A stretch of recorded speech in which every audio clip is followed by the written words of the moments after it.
Wahyu pasal 12 ayat 11.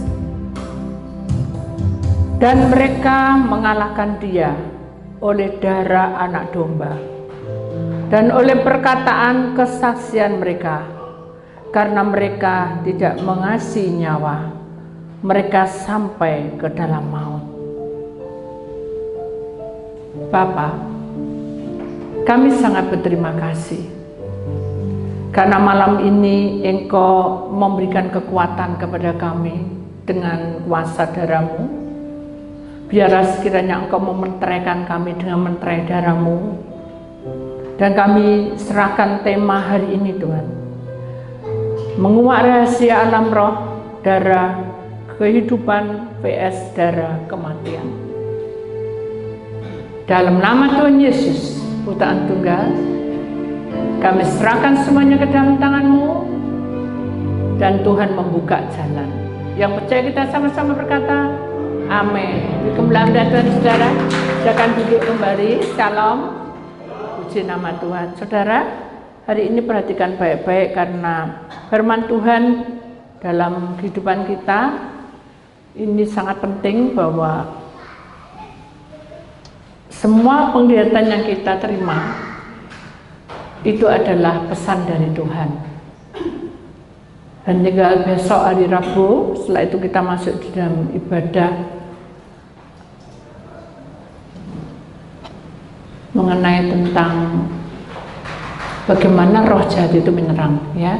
Kita akan masuki dulu ini menguak rahasia alam roh, darah kehidupan vs darah kematian. Mari kita perhatikan baik-baik, saudara. Pada tanggal kesaksian penglihatan pada tanggal 16, kita berkumpul dengan pelayan-pelayan Tuhan dan kita menyembah, dan roh saya terbawa ke langit. Dan malaikat Tuhan berkata, lihatlah jagat raya ini. Dalam hati saya, memang saya pernah diajak. Kalau saya secara logika, kejiwaan saya, ngapain ditunjukin lagi gitu ya. Tapi saya tahu bahwa setiap kali Tuhan mengajak, pasti ada pesan Tuhan yang harus disampaikan kepada orang-orang pilihan Allah, ya. Perhatikan baik-baik. Saya bilang, sudah tak perhatian Tuhan. Ya, saya lihat itu dari atas pasti ada rumah, ada pohon, ada segala macam. Tuhan ngerti loh, saudara. Kalau kita itu sudah bilang, sudah tak perhatian, kan itu dalam hati. Kita kan lagi doa dengan pelayan-pelayan Tuhan. Tuhan nesike olihema. Yang aku mau adalah, aku akan kuat yang terselubung. Aku akan buka yang tersembunyi. Saya berkata, amin, saya percaya itu. Benar, betul-betul dikuat, dan benar-benar kita tidak tahu. Ternyata kita di atas itu, keadaan udara itu, saudara, di atas itu ada kabut, ya. Kabut itu warnanya merah gitu, saudara, kayak darah, sembur kuning campur hijau gitu, menyelimuti semuanya jagat raya ini. Saya bilang, Tuhan, apa yang saya lakukan? Menyembah wajah, hanya saya menyembah. Kan ada siklama, dan lihatlah dan perhatikan apa yang terjadi. Saya percaya bahwa Tuhan pasti menunjukkan sesuatu juga. Ternyata benar, ada berupa badan yang kecil, saudara. Itu bukan anak kecil, tapi itu pasti roh kegelapan. Karena tidak mungkin kita di atas bisa lihat anak kecil. Saya pernah tahu enggak? Kalau kita naik di atas, paling mentit tinggi, kita nggak tahu itu anak kecil atau besar, kan gitu. Ini tapi saya tahu bahwa itu anak yang sekitar 5 tahun. Dia tidak punya rambut, jadi dia gundul gitu, dan tidak ada kaki. Sangat jelas sekali. Dan setelah kita melihat, memperhatikan, ternyata mereka bisa melayang-layang. dia terbang melayang-layang. Nah setelah melayang-layang, setiap kali dia ketempel, jadi kalau dia melayang-layang ya, dia menempel di sini, ya, dia melompat kayak katak gitu saya. Melompat kayak katak, terus nempel lagi di sini, melompat lagi gitu. Jadi kalau terbang dia melayang-layang, tapi kalau nempel dia melompat. Hal itu yang membuat saya bingung, kenapa ya kok bisa seperti itu, kayak katak. Saya bilang gitu. Tapi Tuhan bilang, nuhu beda sih kenapa? Ahatama, jangan khawatir, aku menyertai kamu. Saya berkata, ya Tuhan, aku menyembah aja, karena Tuhan tidak suruh apapun. Saya menyembah. Tidak lama kemudian Tuhan menunjukkan sesuatu. Malaikat Tuhan bilang, lihatlah, nanti di atas sama saya, lihatlah bentangan langit ini. Ya, saya lihat bentangan langit di ujung ke ujung kan, luas sekali, tidak bisa diukur. Gimana tidak tahu, pokoknya bentangan luas. Walaupun berkabut di atasnya, semuanya ada kabut merah yang kayak darah, terus ada kuning, ada hijau, mengerikan buat saya. Tapi di atas kabut itu ada satu kuasa yang besar yang menjamah, dan saya perhatikan ternyata tangan kuasa Allah itu menaunginya. Kenapa saya bilang itu tangan kuasa Allah? Karena di atas kabut itu saya lihat ada bayangan, ya, bayangan lembut itu, tapi itu besar sekali, seperti berbentuk salib. Nah itu pasti kan dari Tuhan, bukan dari kuasa kegelapan. Nah itu sih lama, dan perhatikan baik-baik salib itu, hambaku. Ya saya perhatikan, jadi saya tidak lihat kiri kanan kabut, tidak melihat siapa-siapa, saya perhatikan salib itu. Ternyata salib itu berlumuran darah. Saya nangis. Tuhan, saya ingat kematian Engkau di kayu salib. Jangan sedih, dengarkan baik-baik. Saya menahan supaya saya tidak menangis ya. Tapi Tuhan bilang jangan sedih, sudah saya bertahan. Ternyata saya terdengar ada satu sorak, Hosana, Hosana. Begitu jelas saya mendengarkannya. Nah, beda lama. Dan malaikat-malaikat itu ternyata banyak laksa-laksa. Dan datanglah kemuliaan Tuhan turun, dan berkatalah malaikat itu, darah Kristus sudah berjalan penebus manusia di muka bumi ini. Amin, amin, amin. Jadi sekarang saya mengerti, saudara. Kalau kita masuk dunia roh, ya, itu dunia roh, saudara. Secara kasat mata kita tidak tahu apa yang terjadi. Kita menyembah, loh. Pada saat menyembah, Tuhan menunjukkan segala sesuatu begini. Tapi Tuhan tetap memberikan urapannya dalam hidup orang-orang pilihan Allah. Jadi kita tidak perlu takut, harusnya gitu ya. Terus akhirnya saya bersuka cita, bersorak-sorai. Akhirnya Tuhan berkata, Tumata, ayo kita kembali lagi pada penglihatan pertama. Ya.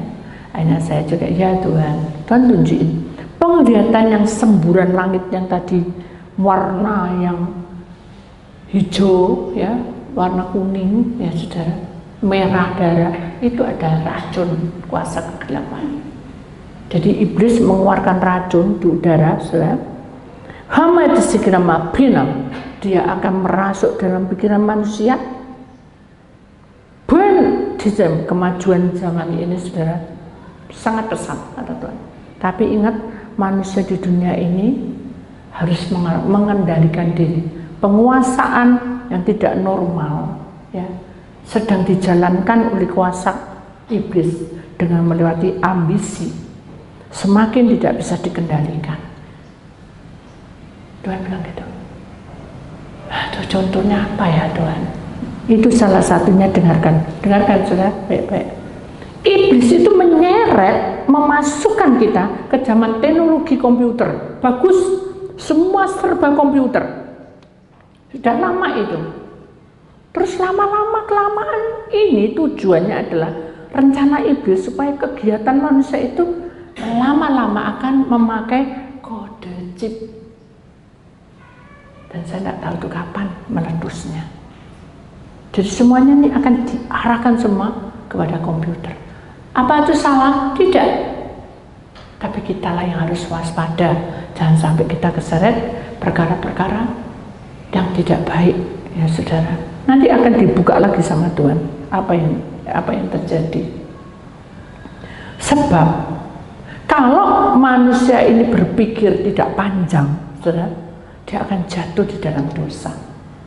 Keenaan dengan teknologi, lama-lama lupa. Era baru akan terjadi, tuntutan makin menuntut. Kamu harus pinter, enggak pinter kamu ketinggalan, kasarannya gitu ya saudara.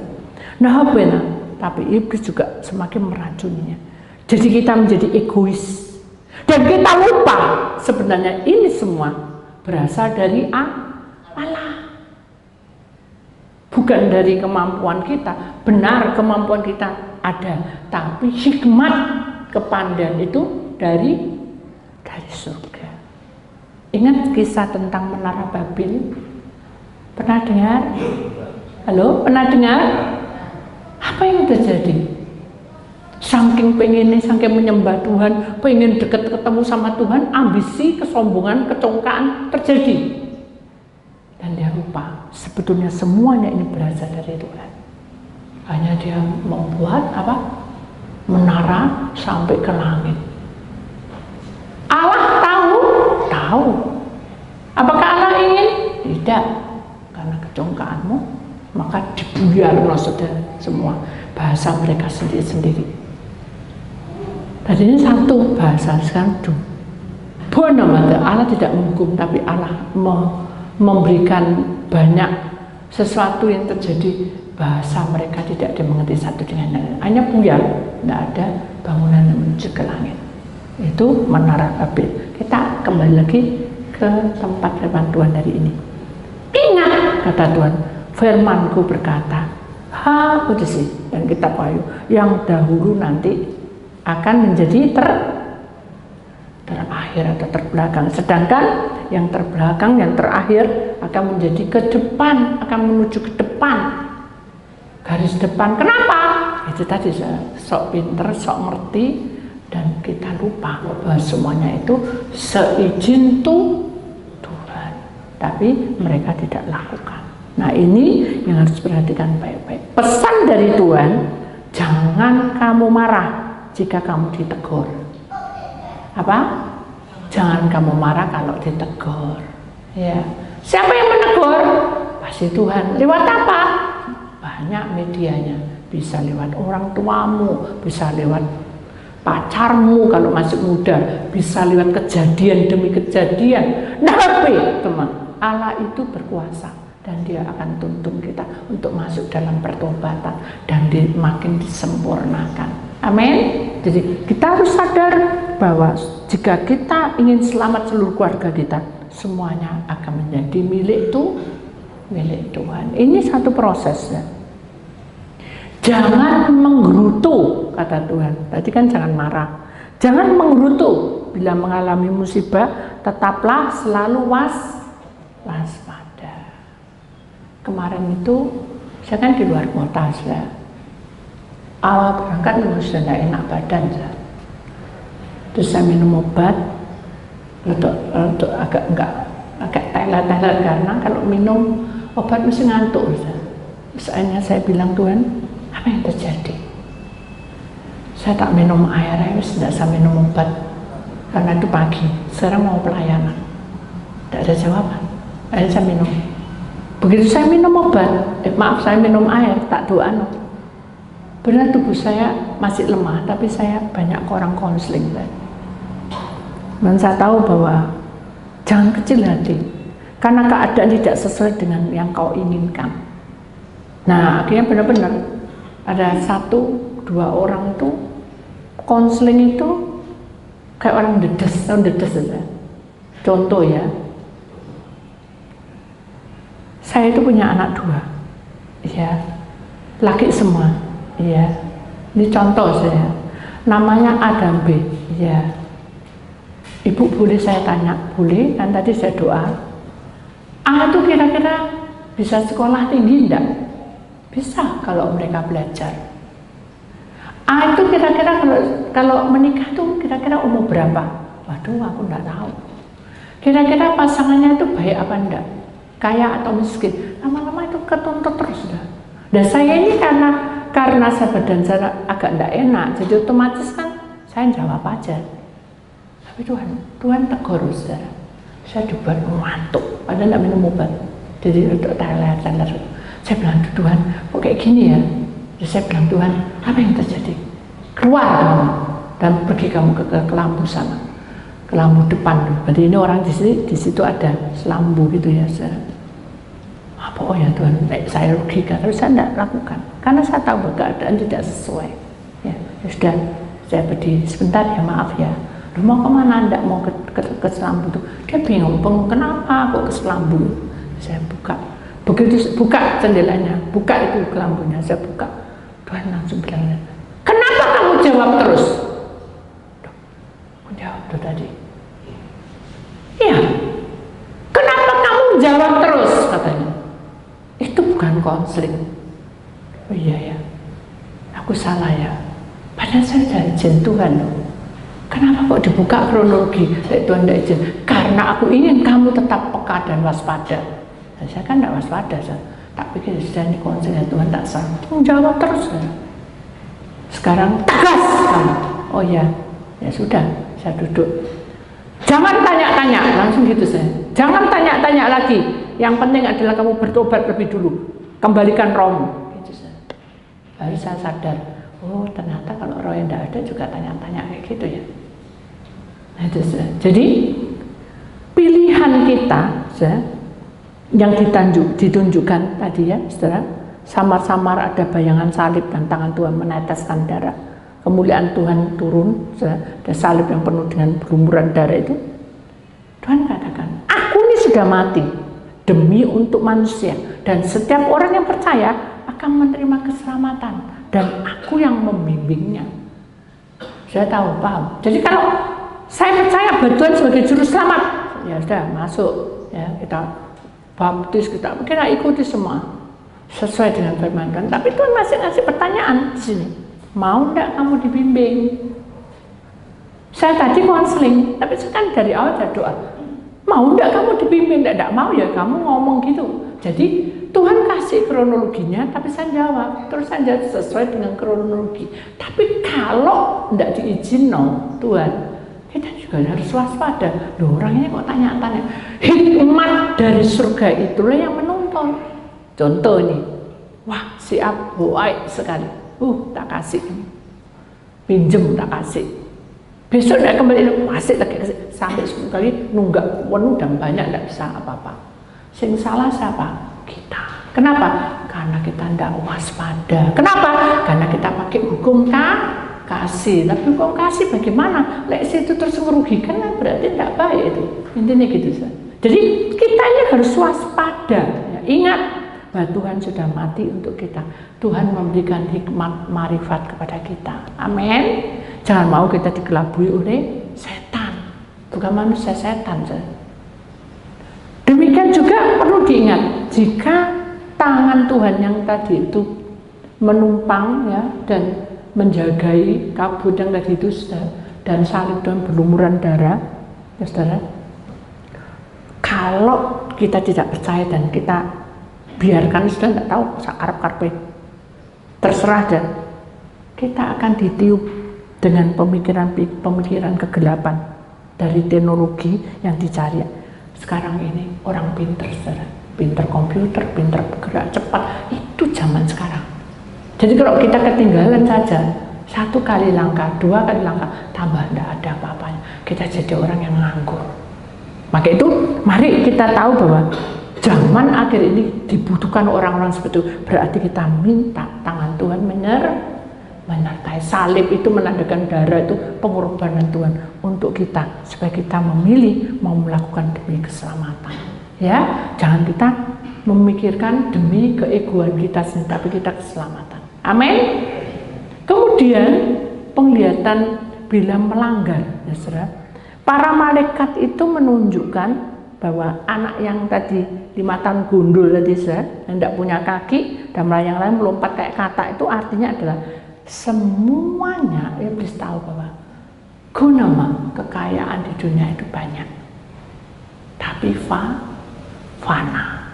Perhatikan ya, tapi fana. Ingat bahwa anak-anak di dalam roh kejahatan suka sekali menari-nari dan melompat-lompat seperti orang kerasukan, seperti kerasukan. Berarti kita dibawa ke sana supaya kita benar-benar senang, terbuai dengan kesenangan dan apa yang ada di bumi ini, tapi kita tidak mendapat apa-apa. Itu kemauannya kuasa kegelapan. Jadi kita harus masuk di dalam pertobatan. Duh, apakah cuma saya tok bertobat? Oh, saya juga iya, saudara. Karena saya tidak bisa suci dan hidup kudus 24 jam, tapi berusaha supaya pertobatan itu kita menjadi apa? Pemenang, agar kita menjadi pemenang. Saat kita tiba bersatu dengan para malaikat, kita bisa memuji-muji dan menggerakkan sukacita. Pak, genderang kecapi itu menandakan bahwa kebenaran Allah beserta dengan kita semua. Amin. Amin. Itu penglihatan tanggal 16, saudara. Lalu kita masuk besoknya, tanggal 17. Saya berdoa, tapi saya sudah mengalami sesuatu kengerian, ya, di mana tumbuh-tumbuhan itu, saudara, tumbuh-tumbuhan itu yang seger itu mengalir, setiap tumbuhan itu seperti hitam-hitam, bintik-bintik. Tuhan berkata malaikatnya, itu sudah banyak racun. Doma saja. Nah, apa yang harus kita perbuat? Pujiin terus, sembah Allah, kita nyembah. Lalu kita melihat penglihatan yang kedua. Ada satu tempat air terjun yang besar sekali. Dan di air terjun itu, saudara, naik turun, airnya dari atas turun, tapi aneh, maksudnya warnanya itu memiliki warna merah seperti darah, kemudian kuning hijau, membuat hati kita tidak nyaman, sama dengan peringatan yang pertama tadi. Jadi warnanya hampir sama, merah kuning hijau. Dia pakai itu iblis, merah kuning hijau. Jadi dengan posisi seperti itu, saya cuma bilang, Tuhan, ini ada sesuatu yang harus kita lakukan, memuji-muji Tuhan, kita nyanyi, memuji. Lalu dilihat penglihatan ketiga, ada ular. Ular itu banyak kakinya. Dia menyembur, jadi ular itu mengeluarkan, wah, kayak abab, suara yang menyeramkan, dan itu terdengar oleh seluruh penduduk.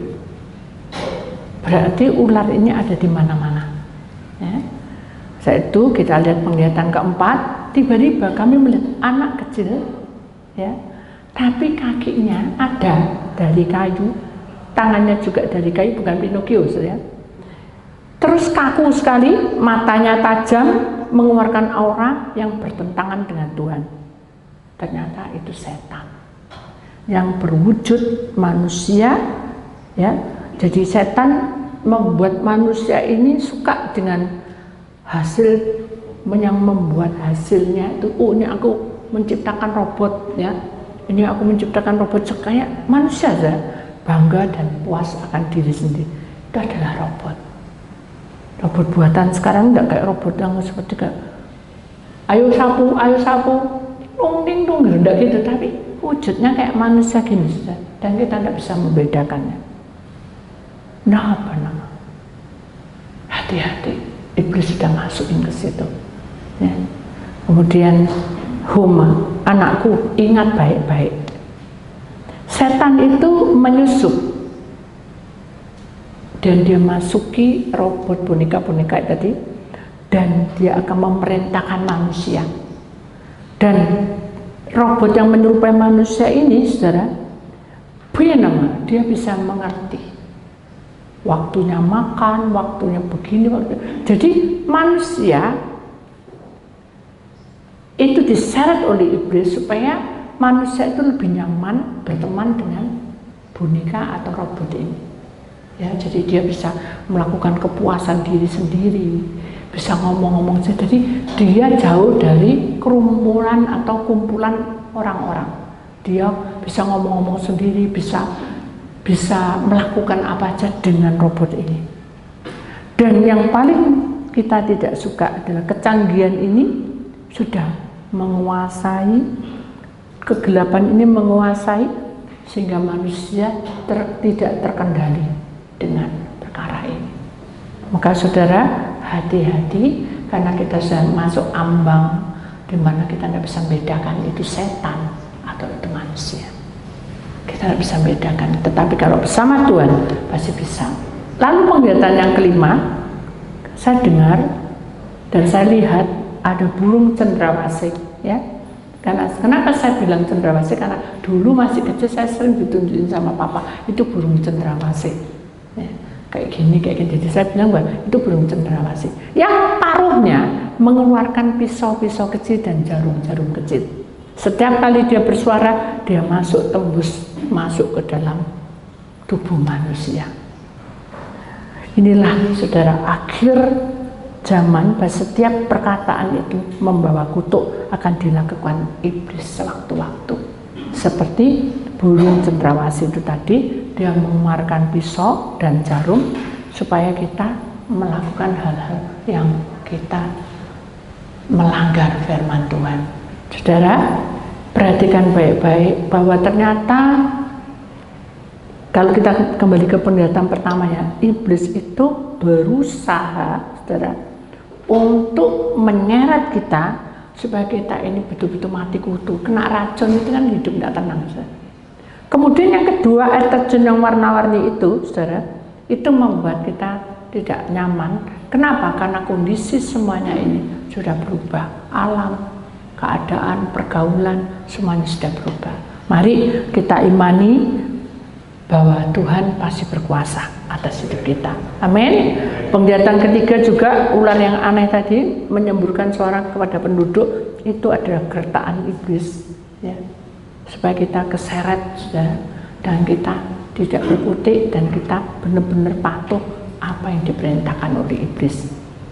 Dan penglihatan yang keempat, jelas sekali bahwa manusia sudah dibawa, zaman teknologi boleh bagus, keadaan era baru boleh, tapi kita harus selalu waspada.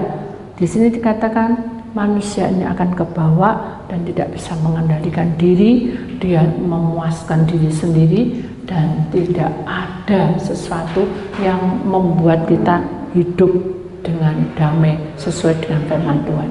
Jadi kita sadar bahwa manusia ini, saudara, penuh dengan banyak masalah, ya. Kalau Tuhan menunjukkan salib berdarah, ya, itu menunjukkan pengorbanannya untuk kita. Iblis pun juga memiliki Tuhan juga darah, bahwa benar dinasega supaya kita mendapat dampak dari kutuknya, dari hukum kutuk yang tidak baik. Maka itu kita jangan kebawa ke sana. Amin. Ya. Jadi bagaimana cara mengatasinya, Bu? Caranya adalah kita harus memiliki hati yang selalu menyembah. Kenapa? Karena dengan menyembah itu maka Tuhan hadir, ya, dan tubuh roh jiwa kita masuk di dalam pimpinannya hingga kita aman, terkendali bersama dengan Dia. Puji Tuhan, itulah penglihatan tanggal 16 dan 17. Semoga sudah mengerti bahwa kehidupan ini sudah tidak ada yang berharga tanpa Tuhan bersama kita. Kita harus menyatukan iman kita, berjuang bersama-sama karena Tuhan punya kuasa. Seperti ibu tadi, saya terangkan gitu, benar saya. Kalau kuasa Tuhan bekerja, dia hanya bengong gini. Iya, gitu saya. Dadanya gini terus, tidak sadar kita ke bawah. Itu bukan robot, manusia, tapi kita bisa ke bawah. Maka itu kita harus waspada bahwa kita harus merasakan hadirat Tuhan turun dan kita tetap berjuang bersama dengan Tuhan. Amin. Ya. Itulah firman Tuhan. Tuhan selalu memberkati saudara semua.